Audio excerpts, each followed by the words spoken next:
তুষার ঝড়, তুষারসহ বৃষ্টি এবং নিম্ন তাপমাত্রার কবলে পড়েছে যুক্তরাষ্ট্রের ১ ডজনের বেশি অঙ্গরাজ্য।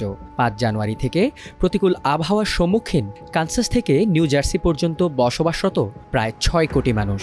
একই সঙ্গে ব্যাহত হচ্ছে বিমান চলাচল। পরিস্থিতি বিবেচনায় যুক্তরাষ্ট্রের ৭ অঙ্গরাজ্যে জারি করা হয়েছে জরুরি অবস্থা।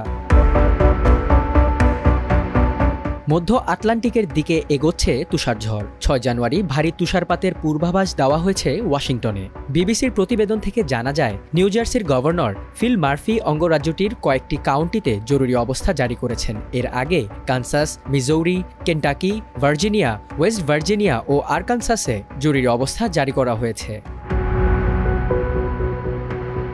এদিকে উড়োজাহাজের ট্র্যাকিং ওয়েবসাইট ফ্লাইট অ্যাওয়ার বলছে, যুক্তরাষ্ট্রে প্রতিকূল আবহাওয়ার জেরে প্রায় ১৫০০ বিমানের যাত্রা বাতিল করা হয়েছে। একই দিনে আরও ৫,০০০-এর বেশি উড়োজাহাজের চলাচলে বিলম্ব হয়েছে।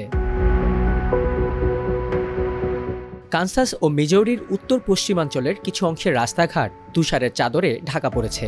জাতীয় আবহাওয়া পরিষেবা ওই অঞ্চলের মানুষদের ভ্রমণ এড়িয়ে চলার পরামর্শ দিয়েছে।